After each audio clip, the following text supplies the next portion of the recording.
శ్రీకాకుళం పట్టణంలో డయేరియా బాధితులకు అండగా వైఎస్సార్సీపీ నేతలు ప్రజలకు మంచి త్రాగునీటి సరఫరా కూడా ఇవ్వలేని కూటమి ప్రభుత్వం డయేరియాతో మృతి చెందిన కుటుంబాల్ని పరామర్శించిన మాజీ మంత్రులు.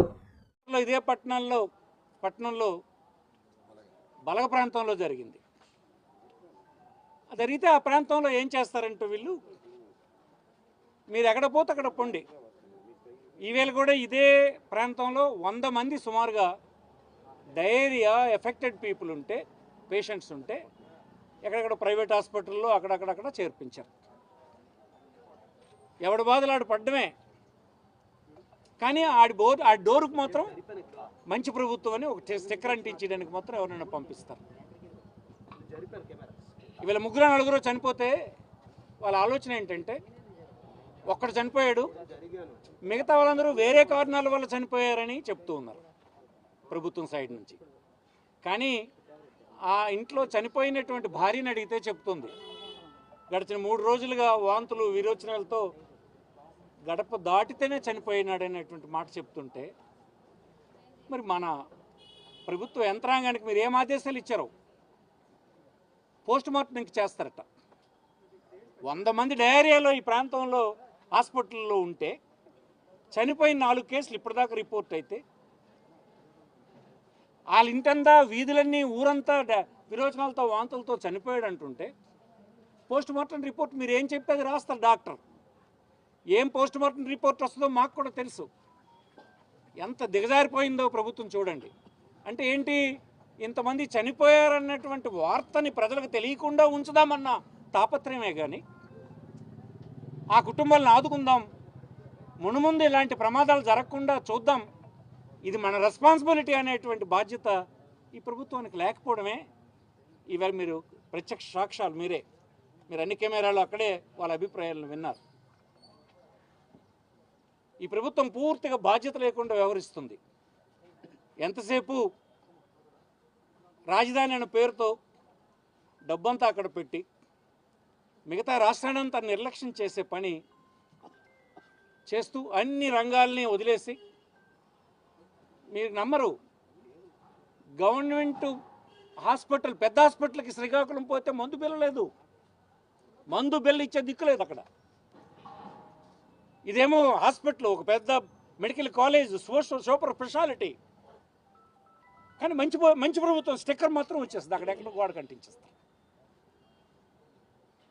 యూరియా బస్తా రైతు వెళ్తే వాడికి యూరియా బస్తా లేదు.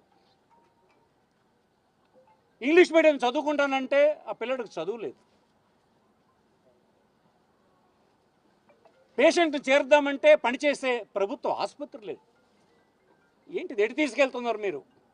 3,30,000 కోట్ల బడ్జెట్ అని చెప్పి ఏం ప్రయోజనం అంటున్నాను.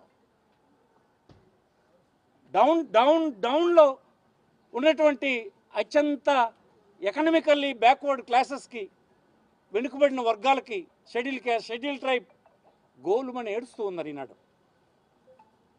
మీకు తెలుసా, ధాన్యం ధర కేంద్ర ప్రభుత్వం ప్రకటించినటువంటి మినిమం సపోర్ట్ ప్రైస్ 1,800 చిల్లర ఉంటే 1,500కు అమ్ముకునేటువంటి దిక్కులేని పరిస్థితి రైతాంగంలో ఉంది.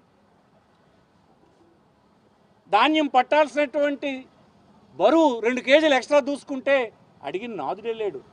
వీళ్ళకి లంచాలు ఇస్తే చాలు, ఎవడెన్ని పట్టుకున్నా, ప్రజలు ఎలా దోచేసినా పర్వాలేదు అన్నటువంటి అభిప్రాయంతో ఉంది ప్రభుత్వం. కడుపు మండిపోతుంది.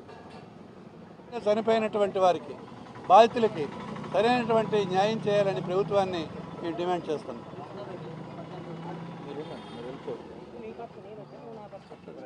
వాటర్ తాగుతారా బాబు?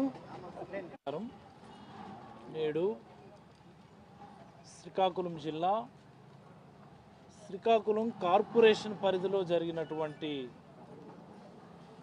కేవలం ప్రభుత్వ నిర్లక్ష్యం వల్ల జరిగినటువంటి ఒక సంఘటన.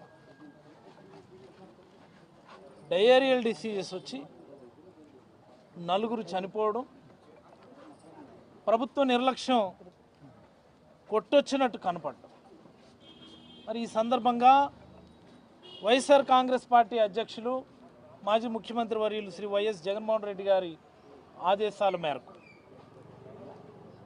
పెద్దలు శ్రీ ధర్మాన ప్రసాదరావు గారి నేతృత్వంలో జిల్లా పార్టీ అధ్యక్షులు ధర్మాన కృష్ణదాస్ గారు, అలాగనే నేను, శ్రీకాకుళం మాజీ మున్సిపల్ చైర్మన్ పద్మావతి గారు, సోదరుడు స్వరూప్, శ్రీకాంత్, సూరిబాబు, రవి, ఇతరత్రా పెద్దలు, ఈ నియోజకవర్గంలో ఉన్నటువంటి వైఎస్ఆర్ కాంగ్రెస్ పార్టీ నాయకులందరం కూడా కలిసి ఈ ప్రాంతంలో ఉన్నటువంటి పరిస్థితులు, ఈ ప్రభుత్వ నిర్లక్ష్య ధోరణి, అలాగనే చనిపోయినటువంటి కుటుంబాలను పరామర్శించి ఇబ్బంది పడుతున్నటువంటి వ్యక్తులను పరామర్శించాలన్నటువంటి ఉద్దేశంతో రావడం జరిగింది.